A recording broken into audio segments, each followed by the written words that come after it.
আসসালামু আলাইকুম রহমতুল্লাহি বারাকাতুহ। আজকে হাঁটতে হাঁটতে বেরোইছি, তো যাই হোক একটা ভিডিও দিলাম আপনাদের মাঝে।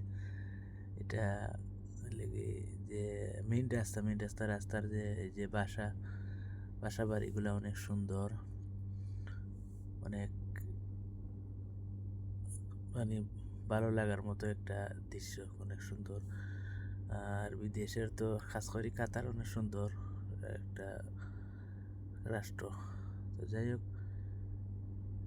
সবাই ভালো থাকেন, সুস্থ থাকেন। আর আমার ইউটিউব চ্যানেলটা এবং পেজটা ফলো করবেন, সাবস্ক্রাইব করবেন এবং ফলো করবেন। সবাই ভালো থাকেন, সুস্থ থাকেন। আবার আসসালামু আলাইকুম রহমতুল্লাহি বারাকাতুহু।